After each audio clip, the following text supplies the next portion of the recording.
peserta. Ya. Peserta itu dibagi menjadi 3, yaitu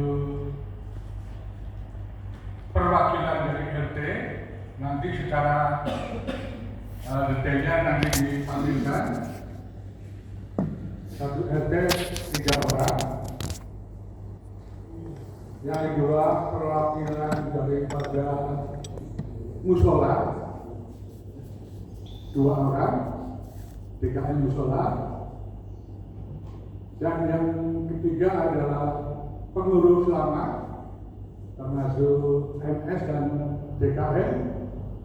Dan yang keempat adalah jamaah aktif yang direkomendasikan berdasarkan panitia. Jumlahnya adalah 50. Ya. Jamaah aktif yang direkomendasikan panitia yang jumlahnya 50. Nah, peserta ini punya hak bicara dan hak suara. Yang kedua adalah peninjau. Peninjau ini punya hak bicara tapi tidak punya hak suara, yaitu lurah dan ketua RW. Pak Lurah dan ketua RW itu punya hak bicara tapi tidak punya hak suara. Dan yang ketiga adalah DKM mesti tetangga BSI, seperti atau di luar ada 3. Dia sebagai undangan itu tidak punya hak suara, tidak punya hak bicara. Nah, itu yang pertama.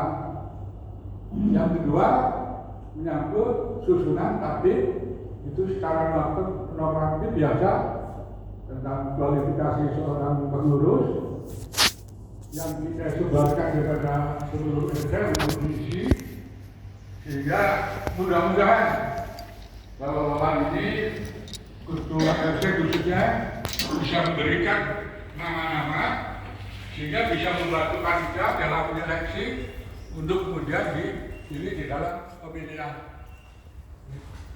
Dan yang terakhir adalah sidang komisi menyangkut 3. Komisi A menyangkut LPG pengurus. LPG pengurus itu sudah menjadi suro dan ketua dan pengurus. Komisi B dibahas menyangkut masalah amandemen anggaran dasar dan anggaran rumah tangga. Karena anggaran dasar normal itu sudah lama, sudah banyak yang harus diperbarui sesuai dengan perkembangan. Dan yang ketiga adalah pedoman kerja organisasi. Apa yang akan dilakukan 3 tahun ke depan? Pedoman artinya yang menjadi satu titik berat, misalnya di argumen itu masalah regional, misalnya masalah milenial, misalnya sangat sedikit sekali kita libatkan, sehingga perlu diberikan satu terapi, diberikan satu program khusus untuk melakukan. Yang kedua, struktur dan mekanisme organisasi. Bagaimana hubungan Majelis Syuro dengan DKM selama ini kan tidak jelas. Majelis Syuro kemana, DKM kemana. Nah, ini perlu dirumuskan di dalam pembahasan komisi C tadi. Selebihnya nanti kita bisa wacanakan lagi hal-hal yang belum bisa dirumuskan oleh panitia, oleh bapak-bapak, tambahan apa-apa yang sangat penting di dalam mengembangkan DKM ke depan. Saya kira itu. Terima kasih. Assalamualaikum warahmatullahi wabarakatuh.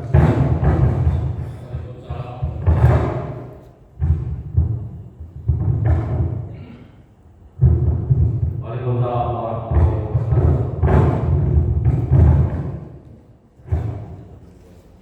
Menginjak kata berikutnya adalah sambutan dari Ketua Dewan Pengadilan yaitu Bapak Nasir.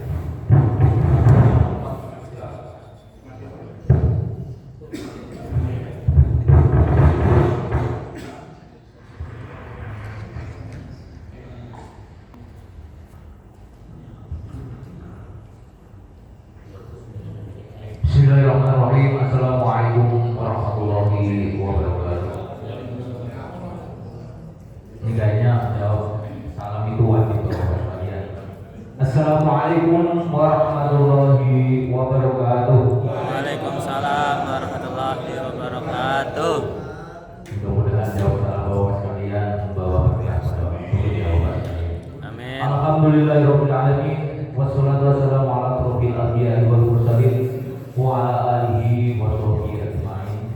Rabbi shrah li sadri wa yassir li amri wa hlul 'uqdatam min lisani yafqahu qawli. Sadaqallahul azim.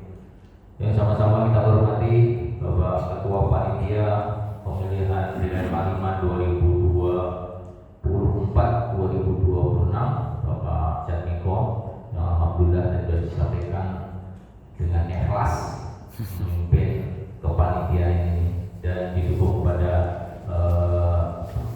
panitia yang lain yang sampai detik ini masih eksis, dan mudah-mudahan tidak masuk angin sampai nanti tanggal 1 Oktober. Tetap semangat untuk mengawal daripada kepanitiaan pemilihan ini, karena kalau udah masuk angin satu nanti akan diikuti masuk angin yang lainnya. Yang kami hormati sesepuh kami Bapak Zainal Abidin, ada Haji Buya, ada Bapak Erwin Hormat, Bapak Mudarman, para pengurus RT 1 sampai RT 17, yang kami hormati juga Ketua DMI Dua Lengkar Bapak Muhammad Khatib, yang kami hormati semua anggota Dewan Majelis Syuro DKM Paliman 2020-2023 dan teman-teman sekalian pengurus DKM. Pertama-tama mari kita panjatkan puji syukur kehadirat Allah Subhanahu wa taala yang mana pada pagi hari ini kita masih diberikan mata sehat walafiat sehingga bisa memenuhi undangan dari kepanitiaan pemilihan DKM dalam rangka sosialisasi pemilihan DKM Paliman 2020-2026. Mudah-mudahan Bapak sekalian daripada Bapak ini dicatat oleh Allah Subhanahu wa taala sebagai amal ibadah. Mohon izin Bapak sekalian, kalau ada orang berbicara di depan mohon diperhatikan. Jadi nanti dari awal sampai akhir potong ya, mohon izin. Sholawat serta salam kita haturkan kepada Junjungan Muhammad Sallallahu Alaihi Wasallam, kepada beliau, kepada sahabat-sahabat beliau, dan kepada kita semua. Mudah-mudahan pada akhir zaman nanti mendapat syafaatnya. Ada beberapa hal yang perlu saya sampaikan, bahwa di Paliman mengucapkan banyak terima kasih terutama kepada kepanitiaan ini yang dari udah hampir 3 bulan dari awal membentukkan sampai hari ini. Mudah-mudahan apa yang menjadi niat Bapak sekalian untuk jadi kepanitiaan ini diridhoi Allah Subhanahu wa taala. Yang pertama, yang kedua, apa yang sudah disampaikan dari bekal DMI tadi bisa diserap tidak hanya DKM aja, tapi semua elemen jamaah yang masuk di masjid ini bisa memahami apa yang sudah disampaikan oleh DMI Bojong Sari tadi. Itu semuanya ilmu di situ, mau keselarasan, mau satu kata, kebersamaan tadi sudah disampaikan. Oleh karena itu, apa yang dikatakan Ketua Panitia antara DKM sama BP tidak apa ya, tidak selaras apa yang dikatakan tadi. Sebetulnya DKM itu di dalamnya itu ada Majelis Syuro, ada BP. Jadi satu payung DKM Paliman. Itu mudah-mudahan kepanitiaan ini bisa mengawal kedua insan yang di dalam DKM itu bisa guyup, bisa satu kata untuk memakmurkan masjid ini. Tidak kurang daripada pembinaan sesepuh kita, masukan dari sesepuh kita itu menjadi bekal untuk bagaimana memakmurkan masjid ini. Ini memakmurkan masjid ini bukan tugas DKM aja, tapi seluruh muslim di BS ini maupun jamaah masjid imam. Mungkin itu saja yang saya sampaikan. Selamat bertugas kepada kepanitiaan, kawal sampai akhir. Mudah-mudahan hasilnya tidak hanya menunjuk atau memilih ketua, tapi bagaimana punya formula memakmurkan masjid ini dengan elegan, dengan satu hati, kebersamaan. Itu yang mohon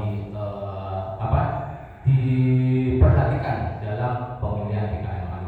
Usikum wa nafsi bittaqullah. Assalamualaikum warahmatullahi wabarakatuh.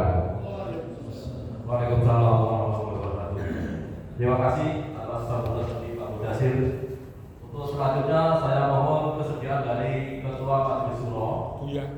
Pak Endi S. Permana tadi dulu berhasil hadir. Buya. Mohon kesediaan Buya Cahyaku untuk mewakilinya. Jangan pelan-pelan, dia yang cek.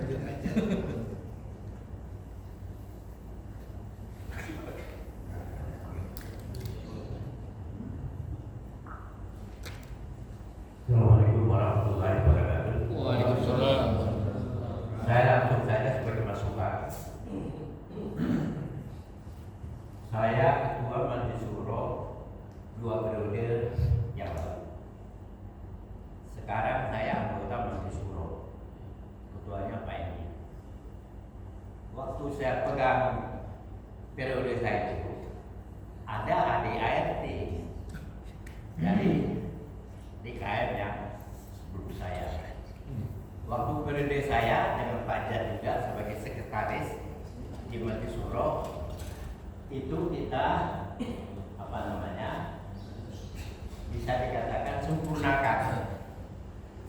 Jadi Majelis Suro 2 periode lalu sudah melahirkan itu, dan waktu itu dikasihlah kepada DKM. DKM ketuanya Pak yang wafat Agus. Nah, Pak Agus umurnya singkat, itu dipejabatkan dengan Pak Mudasir, dan itu dikasih ke Pak Mudasir. ADART itu, ya kan? Periode selanjutnya Pak Mudasir terpilih, maka ADART juga dipegang oleh Pak Mudasir. Sayang sekali ADART itu tidak terangkat secara operasional. Mungkin karena DKM ini periode ke periode kegiatannya sudah terformat gitu. Saya berkali-kali minta Pak Mudasir tolong ADART disosialisasikan. Pernah disosialisasikan, tapi di depan pemuda remaja ya, satu malam itu. Namun secara organisasi DKM ADART belum tersosialisasikan.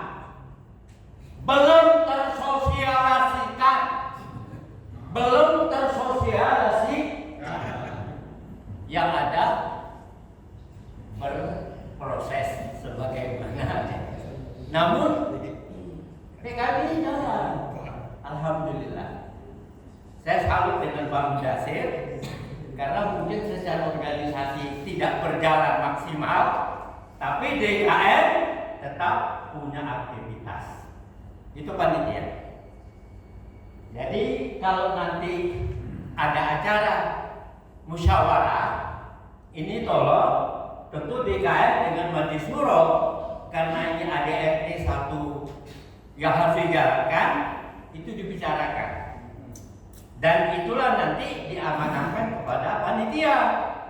Panitia jangan buat aturan sendiri. Panitia itu petugas Majelis Suro dan DKM. Itu harus dipahami secara organisasi. Dan baik, Pak siapa Pramono? Saya dapat terima ADART dari beliau. Ya Pak Pramono. Nah, ini Pak Pramono, tolong ini ditolong kita ini. Karena kita bicara bukan untuk DKM, bukan untuk Majelis Suro, bukan untuk umat saja, tapi untuk Allah Subhanahu wa Ta'ala. Sehingga amal kita ya amal inna sholati wa nusuki wa mahya wa mamati lillahi rabbil alamin. Dan ini rumah Allah. Kan begitu Pak ya? Ini saya sampaikan begini sebagai informasi. Ya Pak Ketua Panitia, sebagai informasi ke depan masih ada waktu kan ya? Kapan mau dilaksanakan? Jadi dalam menyusun tata cara atau acara tata tertib ini mohon menjadi masukan. Ya, barangkali ini sebagai informasi. Mudah-mudahan dengan rahmat Allah, memang DKM dan Majelis Suro dan kita semua di BSI ini, masjid kita tetap kegiatannya maju, terus maju. Dan saya berharap kemajuan ini dengan ADRT yang sudah kita miliki hendaknya ada disinkronkan. Ya, ini tolong kita semua. Saya pikir begitu sebagai informasi. Terima kasih. Dan apa yang saya sampaikan tidak pada tempatnya, saya minta maaf. Tapi yang saya sampaikan itulah halnya. Karena saya juga bicara, apa yang sudah bicarakan tentu tidak pribadi saya. Ya, ini perkembangan di KRI dan Majelis Syuro itu sendiri. Mudah-mudahan ini dapat dipahami dan ini tanggung jawab kita bersama, insya Allah. Demikian saya minta maaf kepada kita semua. Mari kita sama-sama bekerja sama-sama memberikan apa yang harus diberikan, dan mudah-mudahan Allah senantiasa memberikan petunjuk, kekuatan dan kemudahan kepada kita untuk memang bagian yang maju, dan semua kita maju, dan ke depan kemajuan itu akan lebih pesat lagi insya Allah. Amin. Kekuatan kita semua. Terima kasih. Maaf kalau tidak pada tempatnya. Assalamualaikum warahmatullahi wabarakatuh. Waalaikumsalam. Berikut untuk azan selanjutnya adalah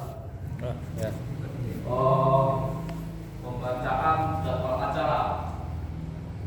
Pembacaan jadwal acara yang nantinya dimulai tanggal 1 Oktober itu akan disampaikan Pak Tiko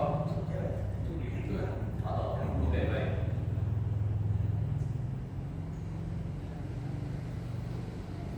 Ya, pembacaan jadwal acara untuk mulai nanti 1 Oktober adalah dimulai jam 8.30. Yang pertama jam 8.30 sampai jam 9 pagi adalah registrasi. Terus dari jam 9 sampai jam 9.05 adalah pembukaan. Berikut jam 9.05 sampai 9.15 adalah pembacaan dan suci Al-Quran. Selanjutnya akan disampaikan laporan kerja ketua panitia. Untuk slide berikutnya, sambutan-sambutan itu dimulai dari jam 9.20 sampai 9.25. Sambutan ketua DKM yang akan sampaikan Pak Mudasir.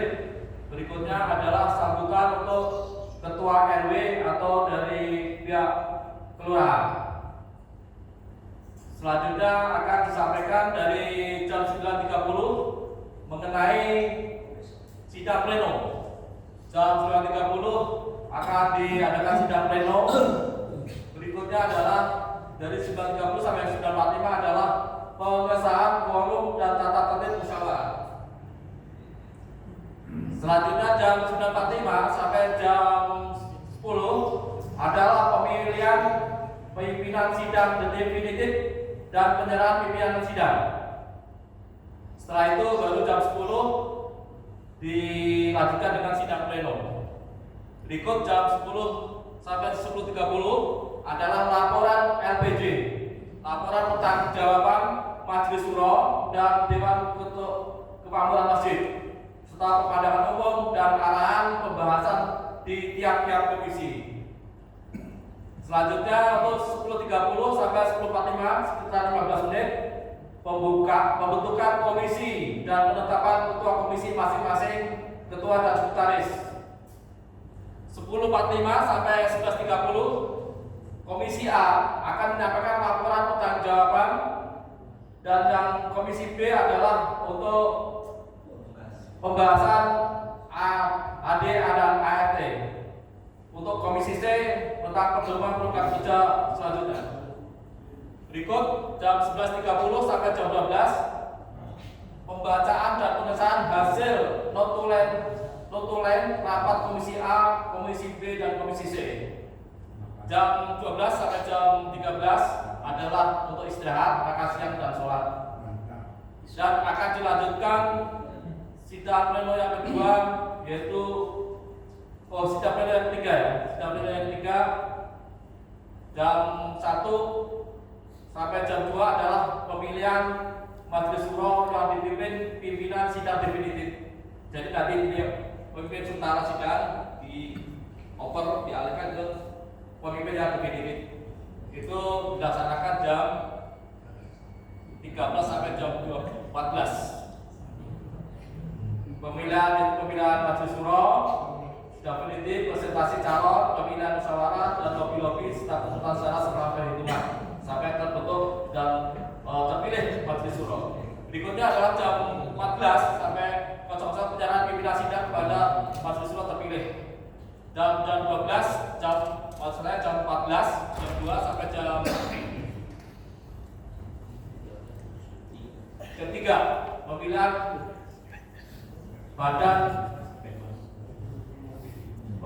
Dewan Ketua Majelis atau Dewan Kemakmuran Masjid DKM, pemilihan DKM.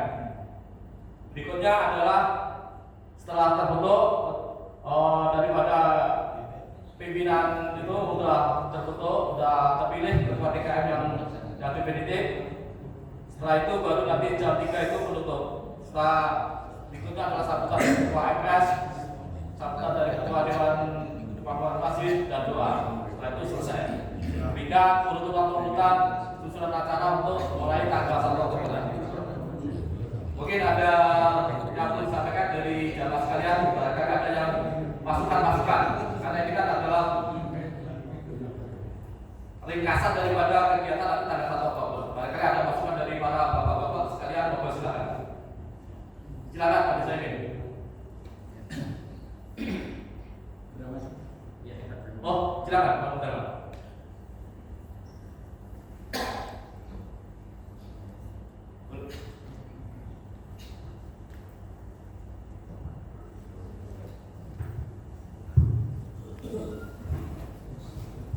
Bismillahirrahmanirrahim. Assalamualaikum warahmatullahi wabarakatuh. Waalaikumsalam warahmatullahi wabarakatuh. Ya izin yang Pak izin lagi Pak Mudasir selaku ketua DKM dan para tokoh agama yang pada kesempatan tersebut jamaah yang hadir. Ini sebetulnya sifatnya interupsi Pak. Tadi saya ingin minta waktu Pak Ustaz Muhammad tak bagian Pak. Tapi karena ini saya pikir learning point penting untuk kita dalam hajat yang akan datang, maka kami perlu sampaikan sebagai masukan. Jadi tadi Pak, ketika DNI mempresentasikan tentang manajemen organisasi yaitu kegiatan organisasi, Pak Niko menyampaikan analogi gajah dan analogi nenek. Saya nenek. Oh, Bapak Nenek, Pak Ustadz ya. Jadi saya mencoba Pak untuk mengambil ekstrak daripada itu. Mudah-mudahan kita bisa, intinya kan output Pak ya, output yang sama gitu. Jadi kalau kita simak dari apa yang dijelaskan oleh narasumber tadi, saya menangkapnya bahwa ternyata kita ini sebagai makhluk Allah, perbedaan pendapat itu adalah hasanah sebagai kodrat dari manusia itu sendiri. Perbedaan itu ternyata menjadi dasar modal kuat untuk kita bisa bekerja dengan baik. Tadi diperlukan bahwa menyamakan persepsi. Untuk menyamakan persepsi ini karena tadi ada perbedaan macam-macam latar belakang, maka ternyata dasarnya adalah keilmuan.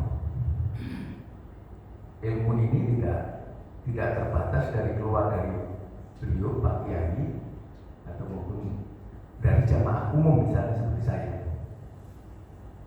Jadi ketika itu sudah diuji dalam bentuk keilmuan, maka kita harus dengan ikhlas menerima itu.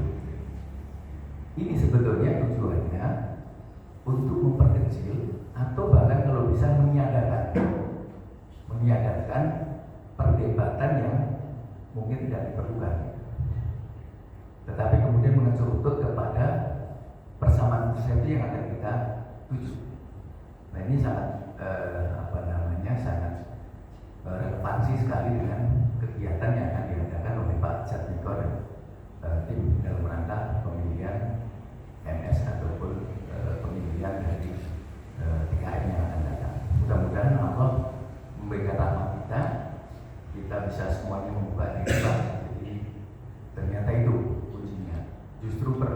menjadi kekayaan kita semua, hasanah kita semua, untuk kemudian kita mempunyai produk yang maksimal, mencari tokoh-tokoh yang nanti duduk di dalam NS dan tokoh-tokoh yang akan duduk di DKI. Demikian Pak Parman, mungkin kurang lebihnya karena ini sangat penting, maka saya menjadikan diri Pak untuk meminta waktu. Demikian Pak, terima kasih.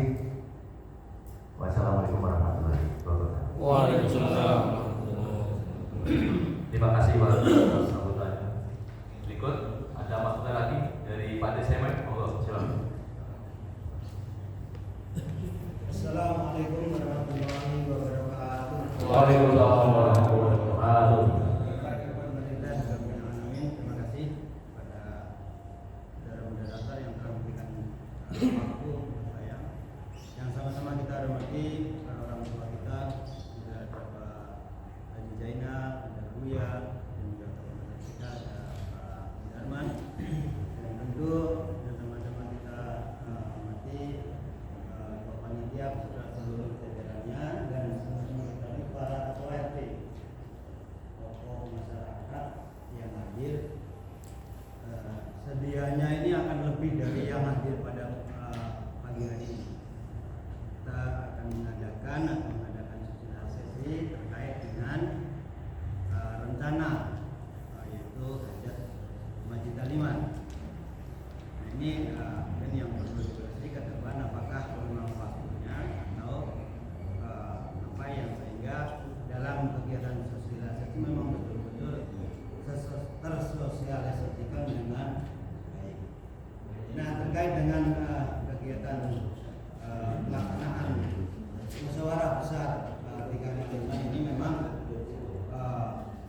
setiap 3 tahun sekali ini diadakan musyawarah.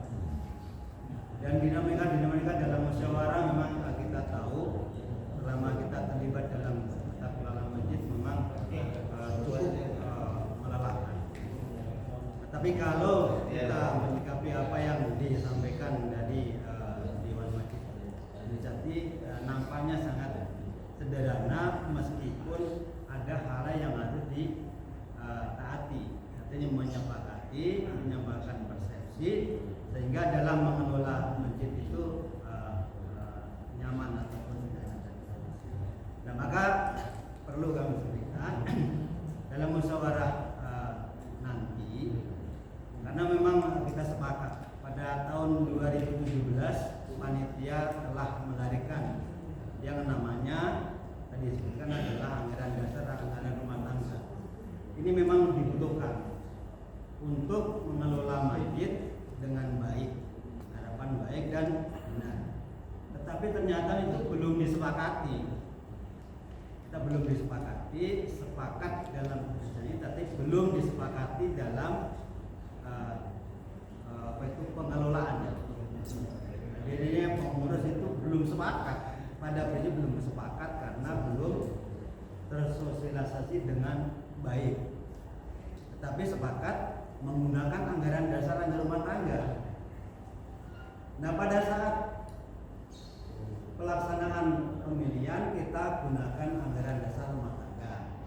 Tetapi tataran di pelaksanaannya tidak menggunakan anggaran dasar anggaran rumah tangga. Ini adalah karena belum disepakati.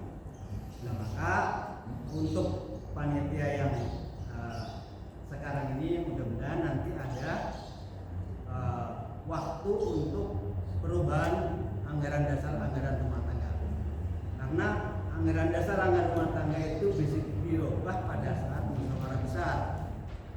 Jadi tidak serta-merta kita bisa merubahnya, maka waktunya adalah di anggaran dasar rumah tangga dirubah pada saat musyawarah besar. Nah, mungkin itu yang ingin saya sampaikan kepada panitia. Mudah-mudahan ada waktu untuk perubahan anggaran dasar anggaran rumah tangga terkait khususnya peran ataupun tupoksi daripada majelis suro, dan juga waktu ataupun periodisasi daripada DKM Aliman. Mungkin ada perubahan, mungkin menjadi 5 tahun, tapi itu ada waktu untuk perubahan anggaran dasar anggaran rumah tangga. Barangkali itu yang ingin kami sampaikan. Assalamualaikum warahmatullahi wabarakatuh. Waalaikumsalam. warahmatullahi wabarakatuh. Terima kasih atas masukan-masukan dari Pak Desa ini. Tentunya kita sebagai panitia sangat terima kasih sekali. Insya Allah dalam persidangan tahun ini apabila nanti memang ada beberapa yang perlu dirubah, nah saatnya sekarang inilah kita ada perubahannya. Di luar itu kita nggak bisa main buka sendiri kayak gitu. Terima kasih masukannya Pak Ade. Ada lagi mungkin dari bapak-bapak yang lain? Monggo silakan Pak Ade juga silakan. Ya, maaf. Ya. Dua kalinya ya. Untuk DKM ya, dan ini kan apakah nanti amandemen perubahan AADRT itu nanti berlaku untuk DKM yang besok ini. Jadi mungkin ini bisa diberikan saya berikan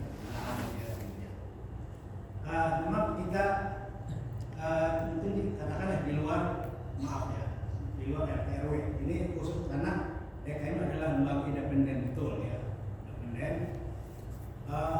Khusus untuk DKM, ketua DKM, apakah memang di situ di dalam nanti di di ADRT itu paling tidak, karena ini hal yang terkait dengan memakmurkan masjid secara baik begitu kan, secara maksimal. Katakanlah ketua DKM ini tidak serta-merta dia harus mencalonkan kedua kalinya begitu, atau bahkan ketiga kalinya. Kita beri satu masukan yang betul ada sisi pemerataan dan kesempurnaan dalam hal memakmurkan itu. Cukup DKM ini hanya sekali, karena memakmurkan masjid itu tidak harus berada di ketua DKM, tidak harus berada di ketua majelis syuro. Kita rolling, artinya seluruh kepentingan jamaah itu harus terakomodir dengan baik juga, dengan sempurna, sesuai dengan panji daripada memakmurkan masjid. Nah itu nanti mungkin dimasukkan dalam hal ada ADRT rumah tangga. Jadi ketua DKM itu sekali aja gitu, bergantian secara kolektif dari jamaah yang ada di di Al-Iman, pokoknya kan. Jadi kalau RT RW lainnya kita hanya khusus untuk ini. Jadi untuk DKM itu nanti di ADRT itu atau di ADRT itu ketua DKM itu hanya sekali. Baik. Akan rolling seterusnya kepada jamaah-jamaah yang lain. Ya. Ada lagi Pak Ustaz?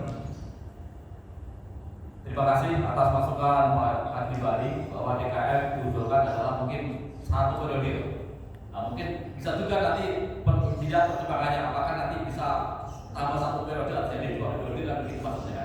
Nah insya Allah nanti makanya kita ini kan ada penjaringan untuk calon ketua DKM yang baru. Insya Allah saya yakin stoknya banyak di TPS ini kan. Tapi kalau nggak ada stok ya itu aja mulu. Jadi kapan kita bisa maju, kapan kita bisa berkembang, kan begitu kan. Terima kasih masukannya. Insya Allah nanti panitia akan mengakomodir itu semua. Ya, Izin menanggapi. silakan. Ya, silakan. Ya, sebentar izin menanggapi tadi dari Ustaz Badri sama Pak Desa ini. Jadi insya Allah untuk pembahasan ADART akan kita sediakan waktunya Pak. Jadi nanti kalau misalnya dari Ustaz Badri ada masukan untuk merubah ADART, karena ADART yang saya baca itu memberikan kesempatan sebanyak 2 kali kepada ketua DKM terpilih gitu. Jadi kalau misalnya mau ada perubahan, silakan nanti bergabung ke dalam komisi B, di mana pembahasan ADART itu bisa diamandemen seperti itu. Ya, makasih. Ya, terima kasih atas masukannya, Mas. Berikutnya adalah penjelasan tentang alur penjaringan. Nah, ini akan dijelaskan oleh jamaah sekalian tentang alur penjaringan ketua majelis syuro dan timnya, serta ketua DKM dan stafnya. Ini akan diuraikan dan dijelaskan. Mungkin Mas Yudo bisa berjalan atau ya.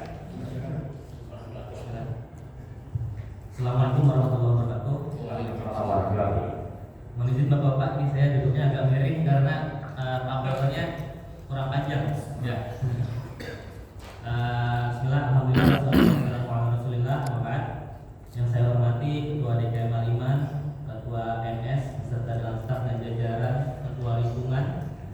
Mungkin langsung saja saya sedikit menjelaskan tentang alur penjaringan yang sudah ditetapkan oleh panitia pemilihan ketua DKM dan MS.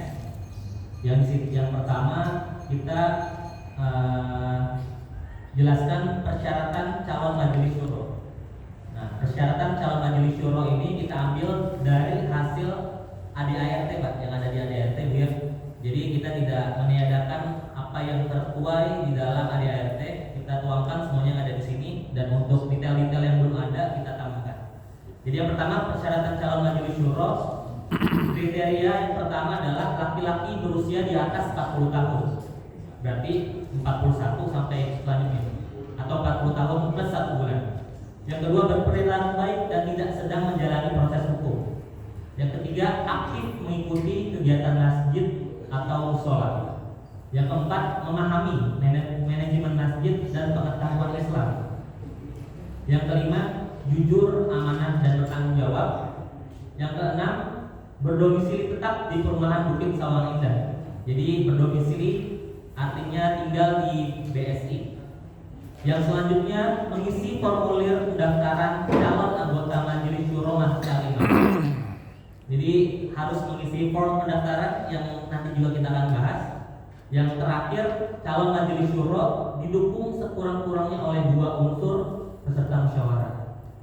Jadi untuk tahun ini kita tambahkan Majelis Syuro ada suara pendukungnya Pak. Kalau tahun lalu kita baca itu hanya ketua DKM yang harus melampirkan suara dukungan. Ini kita tambahkan karena kita baca di ADART itu Majelis Syuro itu struktur tertinggi dalam masjid, maka harus ada suara dukungan, seharusnya seperti itu. Yang kedua, untuk persyaratan calon ketua umum DKM Al-Iman. Persyaratan umum calon ketua umum DKM Al-Iman diusulkan oleh unsur peserta musyawarah berdasarkan jadwal pendaftaran dan ditetapkan oleh panitia musyawarah. Jadwal pendaftaran kita sudah bagi Pak ya. Jadwalnya kemarin dari hari Minggu kemarin, dan insya Allah kita tutup sampai hari H-3, berarti hari Jumat, Kamis minggu depan. Selanjutnya, calon ketua umum DKM Al-Iman sebagaimana dimaksud pada ayat 1 di atas didukung sekurang-kurangnya oleh 2 unsur peserta musyawarah. Yang tadi sama dengan persyaratan MS. 2 unsur peserta musyawarah maksudnya apa aja Pak? Maksudnya bisa perwakilan dari DKM atau dari badan otonom atau dari ketua RT atau dari perwakilan jamaah. Silakan cari dukungan. Nah, itu dilampirkan sebagai syarat pendaftaran. Yang ketiga, dukungan dari unsur peserta musyawarah sebagaimana dimaksud pada ayat 2 di atas harus sudah masuk ke panitia pemilihan selambat-lambatnya 3 hari sebelum acara musyawarah. Yang tadi saya sampaikan pada hari Kamis di pekan depan. Selanjutnya, ketua umum DKM Al-Iman diusulkan oleh unsur anggota peserta musyawarah dan ditetapkan oleh Majelis Syuro. Jadi nanti hasil berkas pengajuan ketua umum maupun ketua umum akan kita lampirkan ke Majelis Syuro untuk ditetapkan sebagai kandidat calon ketua umum DKM yang baru. Poin kelima, memiliki tingkat keilmuan yang cakap dan bijak dalam menjalankan tugas dan fungsi masjid, serta memiliki kemampuan menjalankan organisasi kemasjidan. Yang keenam, nah ini yang disampaikan juga sama Bapak DMI tadi, memiliki waktu yang cukup untuk memakmurkan Masjid Al-Iman. Yang ketujuh, mengisi formulir pendaftaran calon ketua umum DKM Al-Iman. Nah, ini adalah persyaratan umum dari ketua DKM. Persyaratan khusus lebih spesifik lagi, yaitu laki-laki berusia di atas 40 tahun. Nah, ini sesuai dengan ADART yang ada. Kalau misalnya ada saran di bawah 30 atau 25 boleh mendaftar, silakan gabung ke Komisi B supaya bisa mengamandemen ADART yang ada. Yang kedua, berperilaku baik dan tidak tercela di masyarakat. Yang ketiga, aktif mengikuti kegiatan-kegiatan masjid atau musola. Yang keempat, memahami manajemen masjid dan pengetahuan Islam. Yang kelima, jujur, amanah dan bertanggung jawab. Yang keenam, warga atau jamaah yang berdomisili tetap di perumahan Bukit Sawang Indah. Yang ketujuh, sanggup dan mampu menjadi imam sholat 5 waktu. Nah, yang ketiga, persyaratan peserta musyawarah. Nah, ini yang hadir pada acara pemilihan nanti Pak. Syaratnya apa aja untuk menjadi peserta musyawarah? Sehat jasmani dan rohani, serta telah akhir balik. Ya, jadi yang punya KTP lah, gitu ya. Saya akhir balik. Berdomisili di Perumahan Bukit Sawang Indah merupakan wakil dari unsur peserta musyawarah. Unsur apa aja yang ada dalam peserta musyawarah itu akan dijelaskan di tata tertib. Nanti akan kalau ada waktu kita sedikit lihat apa yang ada di sana.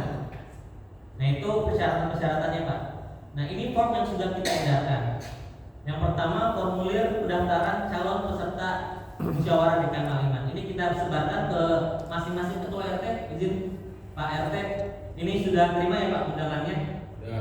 Nah, di sini silakan diisi calon-calon siapa saja yang diusulkan di RT masing-masing. Begitu. Oh, ini peserta musyawarah ya Pak. Maaf, berarti perwakilan dari jajaran RT siapa saja? Ada 3 orang. Bisa Bapak RT, bisa sekretaris bendahara atau yang mewakili. Formulir pendaftaran peserta musyawarah.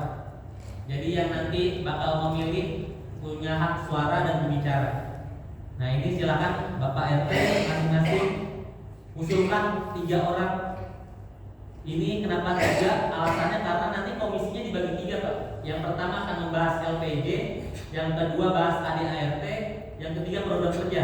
Maka kita harapkan dari masing-masing RT sudah mendelegasikan ke masing-masing komisi siapa yang akan nanti masuk ke dalam komisi A, komisi B, dan komisi C. Jadi sehingga ketika dibikin forum komisi, kita tidak lagi bingung mau ke komisi mana. Seperti itu. Jadi silakan diisi ketua RT masing-masing kita kasih kuota sebanyak 3 orang. Selanjutnya, formulir pendaftaran bakal calon majelis syuro. Pendaftaran bakal calon majelis syuro DKM Maliman. Nah, ini juga kita serahkan kepada ketua RT masing-masing.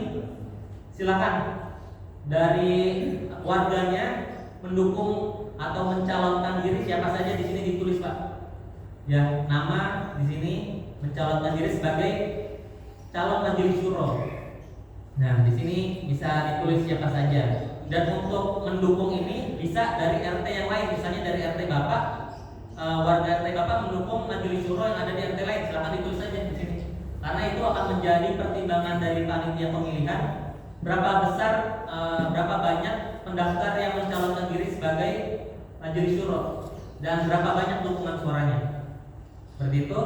Kita di sini tulis 3, tapi tidak menutup kemungkinan kalau misalnya ada 4 atau 5. Silakan saja ditulis, cuman supaya tidak membingungkan, kita tulis saja di sini 3, gitu. Jadi boleh 4, boleh 5 nggak apa-apa.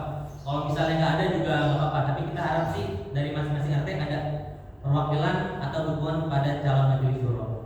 Yang selanjutnya form calon ketua DKM Maliman. Ini sama persis Pak, sama yang seperti tadi majelis syuro.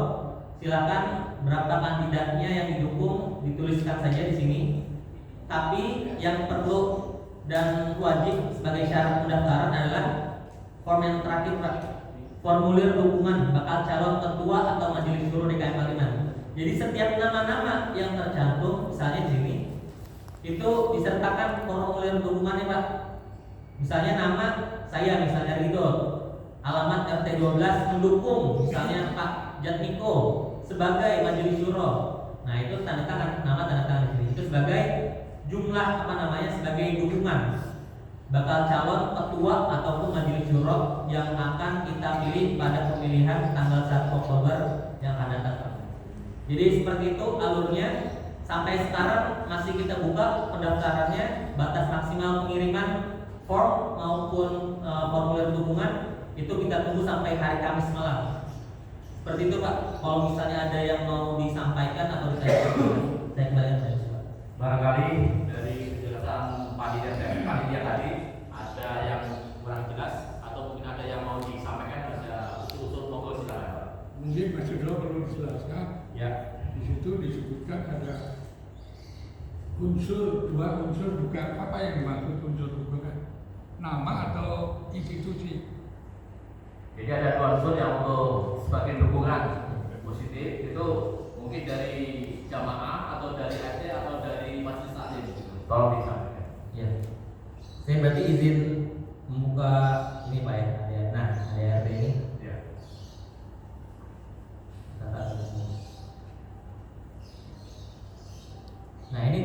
peserta musyawarah Pak. Jadi 2 unsur itu adalah unsur peserta musyawarah, minimal 2 unsur, masing-masing 1 berarti.